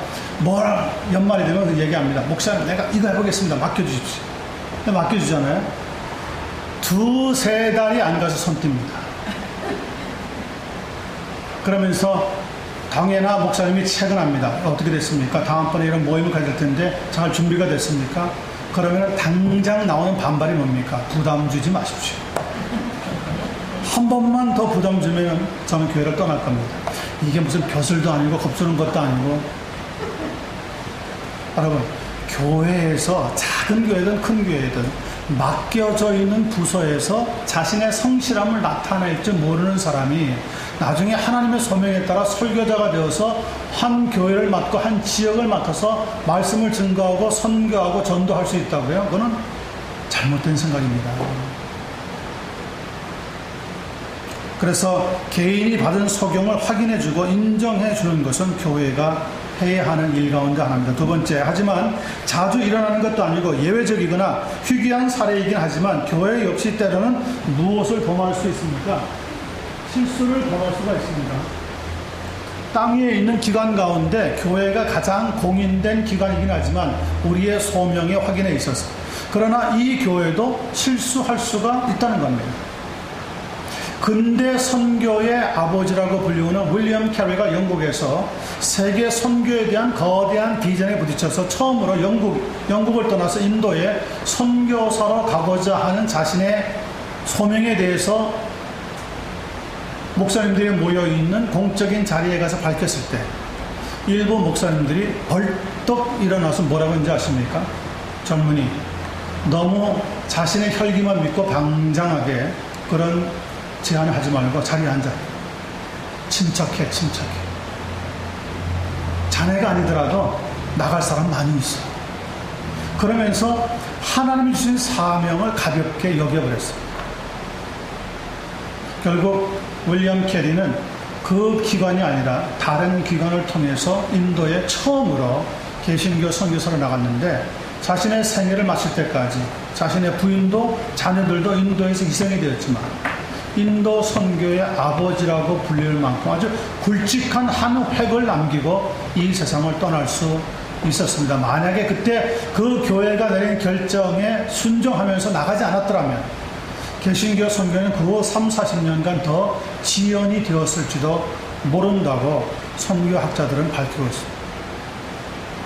교회가 가장 공인된 기관이지만 교회라고 해서 100% 이 땅에서 실수 없이 완벽하게 하나님의 뜻을 행하는 기관은 아니라는 점을 우리는 좀 인정을 해야 한다는 거죠. 세 번째, 그보다 더 흔한 일은 본인은 부름받았다고 느끼는데 실제로는 부름받지 않는 경우가 있다는 것도 아셔야 됩니다. 그럴 때 교회는 그 일을 살피되 그에게서 무언가 특별한 것이 있는지 찾아내어서 상황을 바로 처리할 책임이 있습니다. 그만큼 개인의 생각과 교회의 생각이 무엇되는 것은 아주 중요한 일일까요? 일치되는 거예요. 나의 생각과 교회의 생각이 일치가 되어질 때 100% 정확한 것은 아니겠지만 95% 정도 하나님의 뜻에 근접한 아름다운 결정을 내릴 수가 있다는, 그러므로 여러분이 다니고 있는 교회를 여러분 가볍게 생각하지 마십시오. 사이즈가 크든지 작든지 하나님이 세우신 교회에는 하나님이 주신 일정한 영적인 권리가 있습니다. 다섯 번째입니다. 인격의 중요성. 설교자는 당연히 그리스도인이라는 것을 것만으로는 아니 되고요. 그 이상의 것이 요구가 되는데 특별한 소명의 영역이니까. 그 중에 가장 중요한 첫 번째 자격은 성령 충만해야 한다는 것입니다.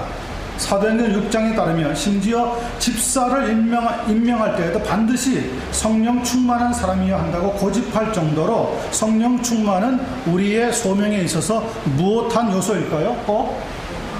필요한 요소입니다. Definitely necessary. 반드시 있어야 하는 자격입니다. 성령 충만. 그래서 국가 공무원이 되는 것은 반대하는 이유가 국가 공무원이 되는데 목사가 국가에서 이 사람이 성령 충만한지 아닌지 체크업을 누가 해야겠습니까? 안 합니다. 그런 거 없습니다.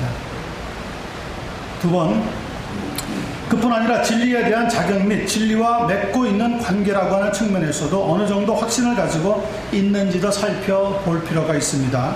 예를 들어서 진리를 찾고자 애쓰는 중이라고 하면서도 최신 서적의 영향을 받는다든지 새로운 신학 풍조가 유행할 때마다 씨름을 한다든지 새로운 교리의 바람이 불 때마다 혼란스러워한다면 물론 우리가 일정 영향을 받긴 하지만 어떤 새로운 신학의 사조나 흐름이나 유행에 자꾸 생각이나 뜻이 바뀌면서 그것을 쫓아가면서 혹시 하나님이 저쪽에서 살간다면 라고 하는 사람이 있다면 그것은 소명을 받은 증거일까요? 아닐까요? 아니라는 거죠. 아니라는 거예요. 그런 사람은 자기 자신의 문제로 혼란에 빠진 사람이 설교자로 적합하지는 않다는 겁니다. 설교자는 맹인으로서 맹인을 인도하는 사람이 아니라 각자 문제를 안고 있는 사람들에게 진리의 말씀을 설교함으로 인해서 그들이 자기의 문제를 무엇할 수 있도록 도와줍니까? 그들의 문제들을 영적으로 처리할 수 있도록 도와주는 것이 설교자의 주된 역할이라는 것을 우리가 기억을 해야 합니다. 3번, 그 밖에 또 필요한 것이 있는데 일반적으로 인격이라고 부르는 요소입니다. 성령 충만함이 곧 인격이지는 않습니다. 인격이 높다는 것은 그가 경건한 삶을 산다는 뜻으로서 설교자는 반드시 경건한 사람이어야 하고요. 동시에 어떤 사람이어야 합니까? 지혜로운 사람이어야 합니다. 지혜로운 사람. 디모데후서 2장 24절에 주의 종은 마땅히 다투지 아니하고 모든 사람에 대하여 온유하며 가르치기를 잘하며. 우리는 얼핏 생각할 때 설교자, 목회자는 가르치기를 잘하고 말씀만 잘 전가하면 되지 않을까. 강단에서 내려와서 성격은 개떡 같아도 강단에 올라가면 말씀을 찰떡까지 잘한다. 됐다. 그 정도는. 여러분, 지금 세대가 너무 타락했으니까 우리가 이런 이야기를 하지만 성경에서는 그렇게 가르쳐주지 않습니다. 모든 주의 종들은 반드시 그 성품 가운데 예수 그리스도의 온유함이 들어있어야 합니다. 나는 마음이 온유하고 겸손하니 너희는 내게 와서 배우라. 예수님이 제자들에게 해주셨던 가르침이었습니다.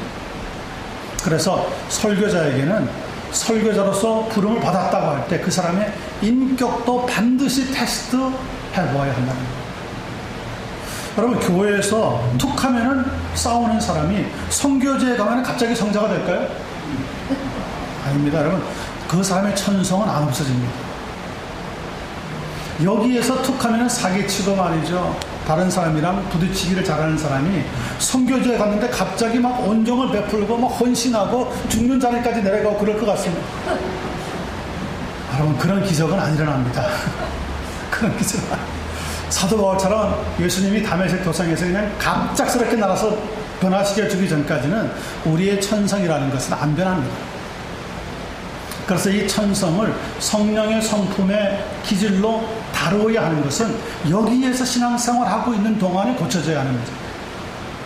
여기서 바뀌어지지 않고 내가 선교제 가기만 해봐 하면 그냥 거기서 새벽 기도하고 철야 기도하고 뭐 하루에 10명씩 전도. 그건 입 바른 소리에 불과합니다. 안 일어납니다. 안 일어납니다. 여기에서 팽팽 놀다가 주일날 앞두고 말이죠. 교회에 뭐 청년회 혹은 학생 같은데 반사 혹은 교사로 집사님 수고 좀 해주십시오. 임명을 했는데 가서 말씀을 나눠야 되고 어떡할까 하다가 그냥 주일날 팽팽 놀다가 주일 아침 일찍 일어나가지고 한 11시 예배라면 한 9시 정도쯤에 주석도 몇 군데 좀 살펴보고 성경도 보고 뭐 탐선 성경 여러 성경들을 보면서 적당하게 그날 공부할 메시지 만들어가서 다루는 사람이 여러분 선교지에 갔다고 해서 뭐 하나님 말씀만 매진하고 거기에 뭐 자신의 혼혈을 기울여가지고 말씀을 증거하고 준비하고 갈 것 같습니까? 그렇게 안 됩니다. 안 됩니다. 거룩한 성품은요 만들어져 나가야 합니다.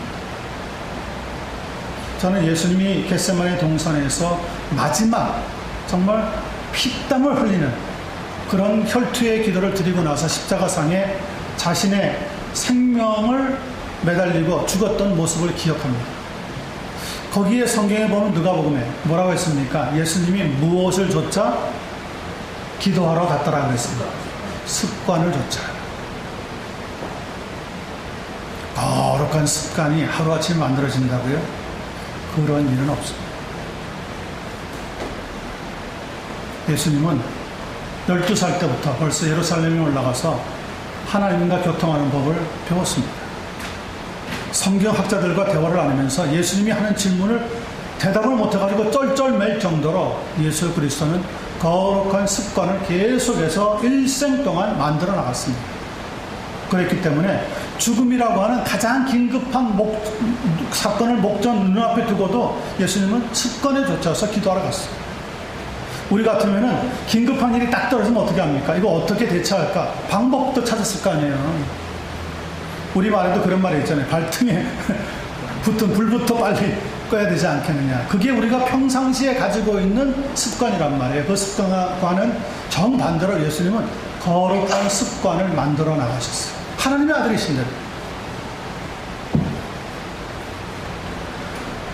그러므로 인격이라고 하는 것은 대단히 중요합니다. 반드시 경건한 사람이어야 되고 동시에 지혜로운 사람이기도 해야 하면서 또 누가복음 2장 24절에서 가르쳐주고 있는 것처럼 설교자에게는 인내하면서 견딜 수 있는 성품도 만들어져서 있어야 합니다. 인내할 줄 아는 사람, 끝까지 참을 줄 아는 사람. 설교자가 참는 거 못하고 그냥 10분도 안 돼가지고 팍 화를 터뜨리고 말이죠. 큰 소리가 나오고 하면은 조금 전에 은혜 받고 돌아선 성도들이 뭐라고 생각했습니까? 내가 오늘 뭘 들은 거야, 응? 오늘 정말 강단에서 하나님의 말씀이 들리기는 한 거야. 그런 생각으로 확 차가지고 실망해서 어깨가 쳐져서 나가는 성도의 모습을 바라볼 수밖에 없을 거예요. 안 되는 일이죠. 말씀을 전하는 자는 말씀을 전하는 만큼 인격에 충분한 삶이 따라와야 합니다. 자, 6번째, ability of teaching. 가르치는 능력도 있어야 됩니다. 설교자에게 있어서 능력은 맨 처음에 고려할 사항이 아닙니다. 사도 바울이 설교자들에게 디모데전서 3장 2절을 통해서 가르치기를 잘 해야 한다고 하는 것처럼 지금 6번째 단계에서 다루어야 할 사항입니다. 이것은 설교자라고 하면 진리의 말씀을 옳게 분별해야 하기 때문에 타고난 무엇과 무엇도 역시 강조할 필요가 있다는 의미일까요? 타고난 능력과 지력.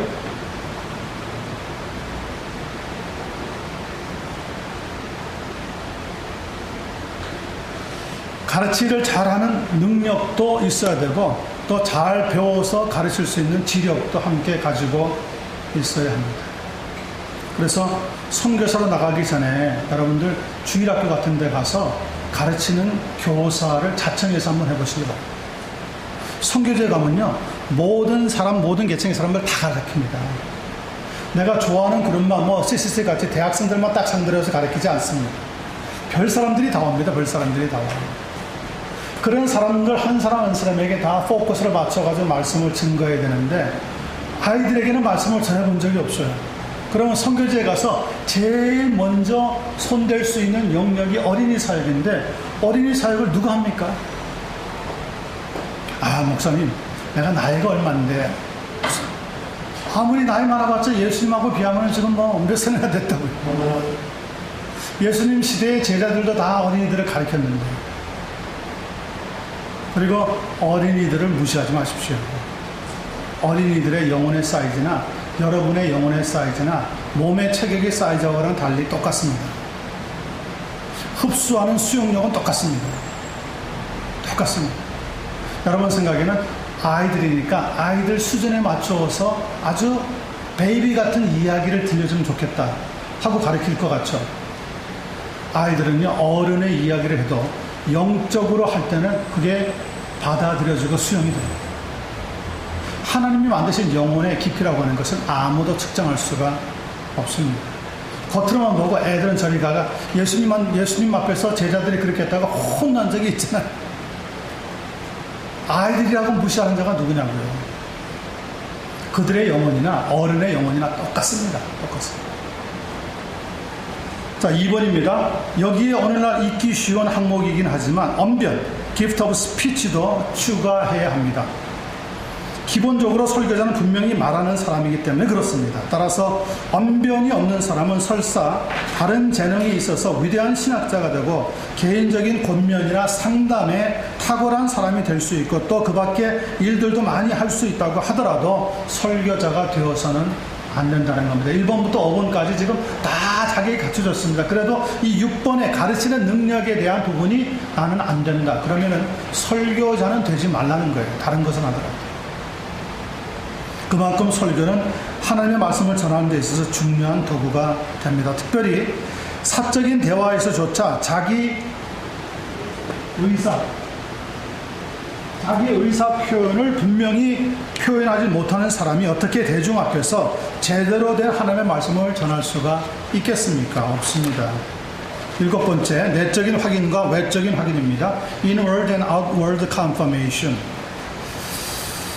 내적 확인을 먼저 다루는 것은요,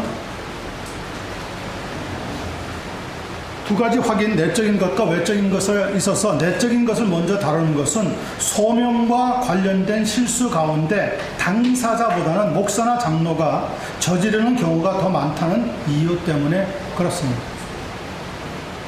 목사님이나 장로님들은 교회에서 늘 성도를 보기 때문에 그 성도의 내적인 깊이보다도 그분이 겉으로 드러내서 봉사하는 것을 먼저 크레딧을 생각할 때가 많습니다. 그래서 자기 개인보다도 이렇게 외부에서 목사나 장로가 실수를 더 많이 저지를 때가 있습니다. 목회에 있어서도 그리스도인이 정신과 의사를 찾아가는 경우 대부분 정신과 치료보다는 영적인 도움이 더 필요한데도 종종 정신과 의사의 도움을 구하도록 교회에서는 권유하는 경우가 많이 있습니다. 잘 모르니까 그렇겠죠. 그런데 정신과 의사를 만나기 전에 그분의 영적인 상태를 목회자들이 먼저 해줘야 돼요. 그런 영적인 것을 잘 못하기 때문에 정신과 의사들에게 맡겨놓는데, 여러분, 정신과 의사들이 제대로 정신을 고치는 것을 본 적이 있습니다. 저는 정신과 병동에 몇 번 들어가 본 적이 있어요. 미국에서. 케냐에서는 여러 번 들어갔지만. 정신과 병동에 들어가 보면은요, 나도 정신이 없는 것 같아. 거기 있는 사람들하고는요, 정상적으로 대화가 안 됩니다. 그런 일이 되기 전에, 다시 말하면 정신과 의사를 만나든지 병동에 가기 전에 목회자가 영적인 문제를 먼저 다루어 줘야 가더라도 그분들을 통해서 도움을 받을 수 있지, 그저 가보라고 해서 그분들을 먼저 만나고 나면 나중에 영적인 문제조차 고칠 수가 없게 되어집니다. 많은 목사님들은 그런데 왜 정신과 특별히 이런 문제를 잘 다루려고 하지 않느냐면 내가 모르기 때문에. 그러니 잘하는 누구를 소개시켜주는 것으로 끝나는데, 정신이라고 하는 것은 영적인 분야에 손학하시는 거기 때문에 정신과 의사가 아무리 박사학위를 가지고 있고 라이센스를 가지고 있어도 온전하게 고쳐내는 예가 거의 없습니다. 자, 2번째입니다. 어떤 그리스도인들은 다른 교회나 다른 마을에서 전도 집회와 같은 모임에 참석한 뒤 은혜를 경험하였을 때 전도를 통해서 목회로 권유를 받는 경우가 있습니다. 그리고 있어 왔습니다. 그래서 약간의 훈련이 필요하다고 하는 점에서 신학교에 입학하여서 강의를 듣다가 강의를 따라갈 수 없다고 하는 것을 알고 나서 그저 목회로의 부름에 극심한 혼란에 빠지고 역시 정신과 의사를 찾게 되는데, 그렇게 느꼈다는 것 자체, 느끼게 되었다는 것 자체가 온전한 정신이 돌아왔다고 하는 외적 확인에 불과하다는 것을 우리는 다시 알게 됩니다. 실제로 이런 일들이 있습니다. 집사님은 아무리 봐도 목사가 되어서 교회를 잘 섬겨주는 게 좋을 것 같아요. 한번 신학교에 가십시오. 교회에서 열심도 내고 성경 공부 이런 데 막 열심히 참석하다 보면 목회자들이 그런 데 혹하거든요. 사실 저도 그런 마음이 있더라고요. 그렇게 해서 돌아와서 교회를 잘 도우면 얼마나 좋을까 하는 생각이 다 있죠. 근데 본인은 막상 그런 권유를 받고 들어갔어요. 목사님 추천, 교회 추천해가지고 신학교 들어가서 공부를 해봤는데 막상 공부를 해보니까 못 들어가겠는 거예요. 분명히 교회에서 목사님이나 기도하는 사람들은 내게 주의 길을 걸어가고 주의 종이 되는 게 좋겠다고 이야기하는데, 어떻게 공부를 하면은 이거 하나님이 준비하신 길이라면 쑥쑥쑥 공부가 되어지고 못 나와도 B 플러스에서 그냥 보통 A 마이너스가 나와야 된다. 왜 이럴까? C, D. 그래서 공부하는 걸 포기하고요, 스트레스에, 우울증에 빠지는 사람도 있고, 어떤 분들은 정신과 의사를 찾아가서 분명히 교회에서는 이렇게 했는데 나는 해보니까 어렵고 마음에 지금 프레셔만 느끼고 죄스럽기만 한데 어떻게 했으면 좋겠습니까? 그 말은 스스로 그렇게 이야기했다는 것은 자기에게 뭐가 없다는 것을 스스로 알게 된 사실이죠. 자기에게 소명이 없다는 것을 외적으로 알게 된 사실이라는 거예요. 하나님께서 그 길에 부르지 않은 거죠. 그런데 외적인 콜링을 줄 때 이건가? 내적인 콜링을 먼저 점검하지 않고 외적인 것부터 받아들였을 때 반드시 혼란의 문제는 발생하게 되어 있다는 거예요. 하나님은 우리에게 먼저 내적인 것부터 줍니다. 내적인 것. 여러분, 중생할 때 죽어있는 우리의 영혼 대신에 하나님께서는 새로운 살아있는 영혼, 새 생명을 주시는 것이 먼저예요. 여러분들이 태어날 때 새로운 생명을 받아서 태어나지, 어머니 뱃속에서 죽은 사람은 태어나도 어떻게 됩니까? 살아있을 수가 없습니다. 생명을 먼저 공급받아야 돼요. 내적으로 먼저 소명이 와야 돼요. 그래야 외적으로 나타나는 거예요. 내적 성장이 있을 때 외적 성장으로 연결되는 것이지, 외적 성장이 내적 성장을 가져오는 것은 아니란 말이에요. 자, 세 번째, 그러면서 본인 혼자 결정해서도 안 되고 이런 문제가 생겼을 때 전도자나 장로나 목사의 권유로 결정해서도 아니 되는 것은 동일한 성령께서 양쪽에 다 역사하시므로 본인과 교회가 서로 뭐하고 뭐해야 됩니까? 동의하고 일치할 때.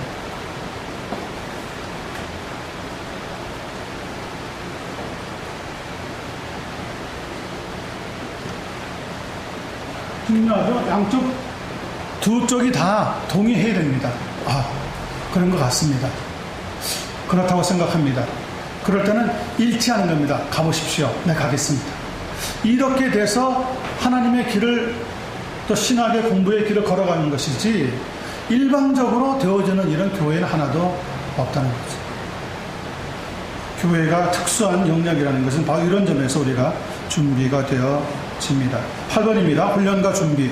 Training and preparation. 이런 일련의 단계를 거친 다음에 설교자가 되는 본격적인 과정이 시작되어지게 되는데요. 무엇보다 삶에 대한 일반적인 지식. 먼저 우리의 삶에 대한 일반적인 지식과 경험을 어느 정도 갖추어야 합니다. 그러므로 15, 16세 목사가 되겠다고 나서는 것은 상당히 어떤 면에서는 인격적으로 미성숙한데, 그냥 하고 싶다고 하는 욕심이 먼저 앞서는 경우가 많이 있다는 것을 생각해 볼 수가 있습니다. 여러분, 나이가 70을 훨씬 넘었는데 내가 신학 훈련해가지고 목사가 되겠다. 만약에 하는 분이 있다면 여러분 같으면 뭐라고 권유하겠습니까? 최집사님, 뭐라고 권유하시겠어요? 이것저것 내가 세상에서 다 해봤는데 딱 한 가지 못해본 게 있습니다. 주회장이 아직 안 돼봤는데 그거 한번 해보고 싶습니다. 그런 분들이 있거든요. 어떻게, 뭐라고 얘기하시겠어요? 말려야죠. 도시락 싸가지고 다니면서 말리셔야 돼요. 세상에서도, 그리고 교회에서도 65세 이상이 되면 은퇴할 수 있는 연령으로 열어놨습니다. 그러니까 다른 분들은 열심히 사역하다가 은퇴까지 고려해야 되는 대상인데 그 나이가 되면은 그때부터 목회자가 되겠다고 말이죠. 설교자가 되겠다고. 그냥 자기 욕심이죠. 자기 욕심이죠. 욕심은 내려놓아야 되죠. 그리고 그 나이에 한 교회에서 끝까지 충성하는 것이 하나님의 소명이죠. 저는 그렇게 생각합니다. 그런데 그런 분이 있더라니까요. 그래가지고 거기다가 이분이 암에 걸려가지고 졸업 6개월을 앞두고 수술을 받아야 됐어요. 근데 그 학교에서 어떻게 해줘가지고 졸업을 시켜주네요. 졸업을 시켜주니까 목사가 되겠다고 또 작은 교단에, 큰 제법 사이즈가 있는 교단에서는 어림도 없거든요. 시험도 봐야 되죠. 고시도 치러야 되지. 또 뭐 노예 앞에 가서 뭐 또 확인도 그러니 아주 12명, 13명 모이는 조그마한 목사님들이 만들어 거기 가서 신청을 했네. 목사 안수 받겠다고. 근데 여기 지금 수술을 받아가지고 주머니가 하나 달려있으니까 노예 장소에 못 나가는 거예요. 목사님들이 두 분이 가서 집에서 해줬어요. 집에서. 그게 뭡니까? 그게 뭡니까? 네? 그게 뭡니까? 이건 태평양 신학교보다 더 나쁜 거죠. 태평양 신학교는 뭐냐면요, 한국에서 비행기 타고 태평양 건너올 때 자기가 스스로 안수해가지고 목사 된 사람 말하는 거예요. 그런 사람들보다 더 나쁜 거죠. 더 나쁜 거죠. 그리고 나서 어디 가서 살갑니까? 그런데 다니면서 명함을 만들어가지고요, 여기는 이렇게 달고 다니면, 나 이렇게 달고 다니는 걸 지금 여러분에게 얘기하려는 게 아닙니다. 정상적으로 지금 사역할 수 없는 입장을 설명하는 거예요. 그런데 명함에는 아무개 목사. 이게 말이 됩니까? 얼마나 하나님 나라를 우습게 봤으면 경시했으면 이러냐고요. 절대 개혁주의 입장에서는 그렇게 일어날 수도 없고 해서도 안 되는 일인 거죠. 자, 일반적인 지식과 경험을 어느 정도 갖추어야 한다는 것이고요. 이유는 이런 지식이나 경험이 없다면 설교가 지나치게 이론적이거나 지적인 방향으로 흐를 가능성이 있기 때문에 그렇습니다. 2번. 일반적인 지적 훈련의 중요성 또한 크게 강조가 되어야 하는데요. 그 이유는 체계적이고 논리적으로 뭐합니까? 사고하는 거예요. 일반적인 지식 설교도 잘 갖추어져야지만 제대로 된 사고를 할 수 있고요. 추론하는 법을 배우기도 하게 됩니다. 일반적인 지식과 정보가 아주 가치 있게 사용될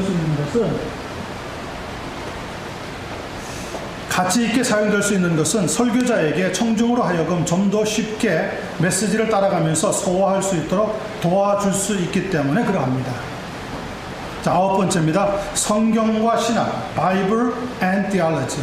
그리고 교회사 연구, 철치 히스토리 연구의 필요성의 관계입니다. 1번. 그 다음에는 특별한 훈련이 필요한데요. 무엇보다 중요한 것은 성경과 성경 메시지에 대한 지식입니다. 필요한 첫 번째 중요한 이유는 성경에 대한 충분한 지식과 성경과 그 메시지에 대한 지식이 없이는 하나님의 무엇을 다 알 수가 없으니까 하나님의 뜻을 다 알 수가 없기 때문에 그렇습니다. 하나님의 will. 2번, 원어, 즉 히브리 말이나 헬라 말의 중요성은 또 어떻습니까? 어떤 교수들은요, 히브리어, 헬라어를 모르면 절대 설교할 수 없고 성경을 공부할 수도 없고 연구할 수도 없다고까지 강조하는 사람들이 있습니다. 간혹 가다가. 물론 그 중요성에 대해서는 우리가 충분히 인식하지만 로이드 존스 목사님은 이렇게 설명하고 있습니다. 물론 원어에 대한 지식이 없다면 무엇을 기하는데 원어에 대한 지식이 있다면 무엇을 기하는데 큰 도움이 될 것이라고 봅니까? 정확성.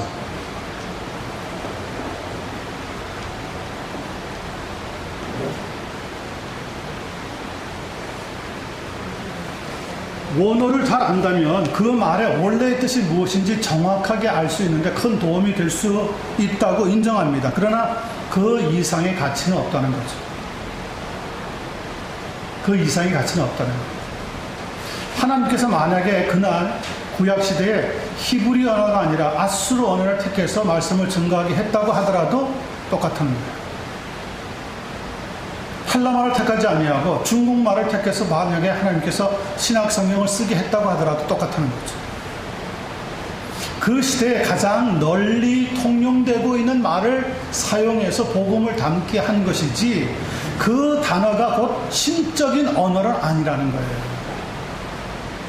그러므로 성경 원어에 대해서 지나치게 점수를 주려고 하는 사상도 조금은 우리가 조심을 해야 할 필요가 있습니다. 이유는 원어 지식이 있다고 해서 언제나 정확한 것도 아니고 더 정확한 것도 아니기 때문에 그렇습니다. 그 시대를 우리가 살아보지 않았기 때문에 사실 그 말이 어떤 뜻을 깊이 가지고 있는지 100% 알아내는 것은 불가능합니다. 그런 지식은 설교의 기술에 해당하는 일부 요소일 뿐이고 그렇게 중요하거나 결정적으로 중요한 사항도 아닙니다. 저는 여기에서 상당히 큰 충격을 받은 적이 있습니다. 원어가 우리는 신학교에서 배울 때 원어를 모르면 성경을 손대지 말라고 할 정도로 우리가 깊이 도전을 받았는데 로이드 조스 목사님 말씀은 정확성을 기하는 데 있어서는 반드시 원어를 찾아보고 뜻을 찾아내야 되지만 거기에 빠져서는 안 된다는 거예요. 성경은 성경으로 봐야 된다는 거예요. 이것이 개혁주의의 입장이구나. 저는 다시 한번 여러분에게 이 시간을 통해서 함께 나눕니다. 물론 설교자가 잘못된 말을 하거나 틀린 해석에 근거한 말을 해서는 안 되기 때문에 그런 점에서 원어 지식은 상당히 중요하지만 그러나 신학훈련의 궁극적인 목표가 대단한 원어 전문가 성경 원어를 통해 가지고 여러분들을 성경 원어 전문가로 만들려고 하는 것이 아니라는 겁니다. 우리는 목회자, 설교자, 신학자 혹은 부름받은 사역을 하기 위해서 언어 훈련도 받는 것이지 언어 훈련을 잘 받아가지고 헬라 전문 교수 히브리 전문 설교자 이렇게 세움받기 위해서 하는 것은 결코 아니라는 것이죠. 정확하게 설교할 수 있게 하려는 것이지 사람들에게 성경 메시지를 바르게 전하게 하려고 하는 것이 성경의 원어를 살펴보는데 중요성이라고 생각해보면 맞습니다. 3번 이렇게 말하는 이유는 그동안 많은 신학훈련이 부정적인 의미의 메마른 비평하게 치중되는 바람에 나무를 보느라 숲을 보지 못하는 잘못을 저질렀습니다.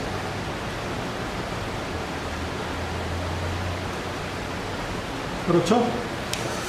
숲도 보고 나무도 보아야 되는데 나무를 보기 때문에 숲을 보지 못하는 전체를 보지 못하는 잘못을 저질렀고요. 자신들이 회중석에 앉아있는 사람들에게 메시지를 전해야 하는 설교자라고 하는 사실을 망각해 버리게 됩니다.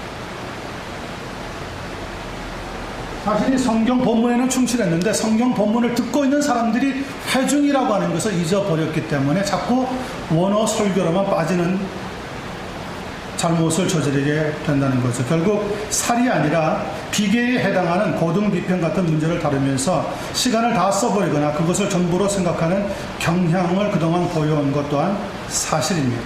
2번, 신학 연구도 꼭 필요한데 그 이유는 성경만 아는 것으로는 충분치 않기 때문에 그렇습니다.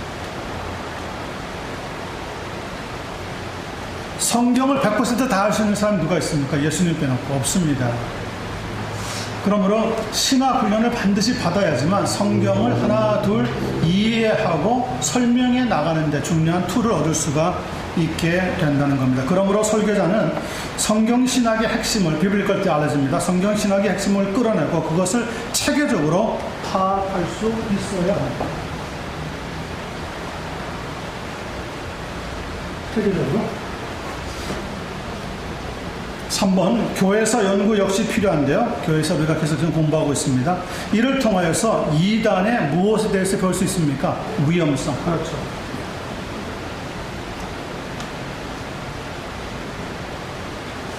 성경만 배우고 성경만 연구하는 사람들의 문제는 뭐냐?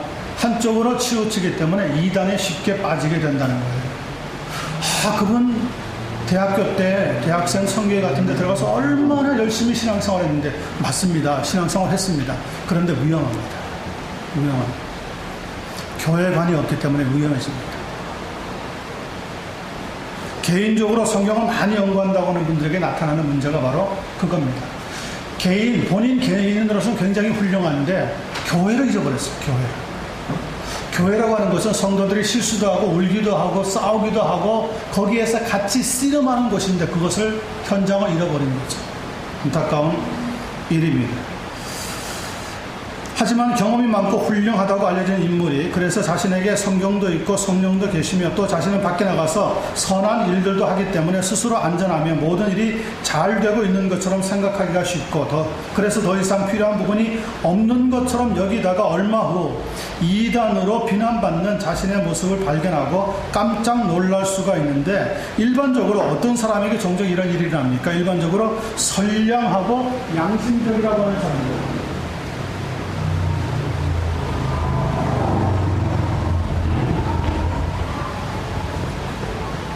일반적으로 선량하고 양심적이라고 주장하는 사람들이 이단에 종종 빠지는 자신을 많이 발견하게 되어집니다. 2번, 교회사라고 하는 것은 학문의 영역에 국한된 것이 아니고 사태를 정확하게 인식하지 못하는 사이에 이단이나 또 오류에 미끄러져 들어가는 무서운 위험을 보여주고 있다고 하는 사실만으로도 교회사라고 하는 것은 설교자가 연구해야 되는 가장 핵심적인 분야 가운데 하나입니다. 교회사를 공부해야 전체적인 흐름을 이해하고요. 앞으로 다가올 교회가 어떤 모습일지 우리는 어느 정도 파악해낼 수가 있습니다. 역사를 통해서 교훈을 받지 못하는 민족은 망하고 만다는 이야기는 그래서 나오는 거죠. 4번, 교회 역사에 등장하고 있는 위대한 부흥에 대해서 연구하는 것도 아주 중요한 이유 가운데 하나입니다. 왜 어느 시대에는 부흥이 일어났는데 어느 시대에 일어나지 않는가 연구하는 것도 꼭 필요한데 특별히 낙심이 되고 절망이 되어서 침체한 나머지 더 이상 앞으로 나가지 못하겠다고 느끼는 시대일수록 이 시대와 유사한 지난 시대를 하나님께서는 어떻게 다루셨는지를 알아보면서 그보다 더 효과적인 활력소는 없기 때문에 그렇습니다. 그런 점에서 부흥의 역사가 대단했던 18세기로 돌아가서 조지 윗필드라든지 조나단 에드워즈와 같은 인물을 통해서 성령의 위대한 시절과 그 역사에 대한 이야기를 읽어보면 침체의 시기를 이겨낼 수 있는 최고로 훌륭한 활력소가 되어집니다.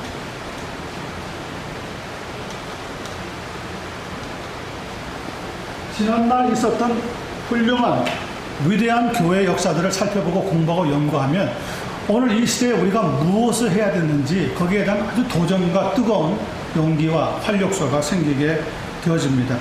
그뿐 아니라 그 어떤 것과도 비교할 수 없는 귀한 경험을 우리가 하게 되어지고 교회사의 부흥에 대해서 알아가면 알아갈수록 더 좋은 설교의 내용들도 만나면서 설교자가 되어져 나가게 되어집니다. 다음 시간에 오시면 설교를 오도하는 매춘 행위에 대해서 그리고 지나서 7과 이번에는 설교자와 마주대하고 있는 회중 칸그레이게이션에 대해서 살펴보도록 그렇게 하겠습니다.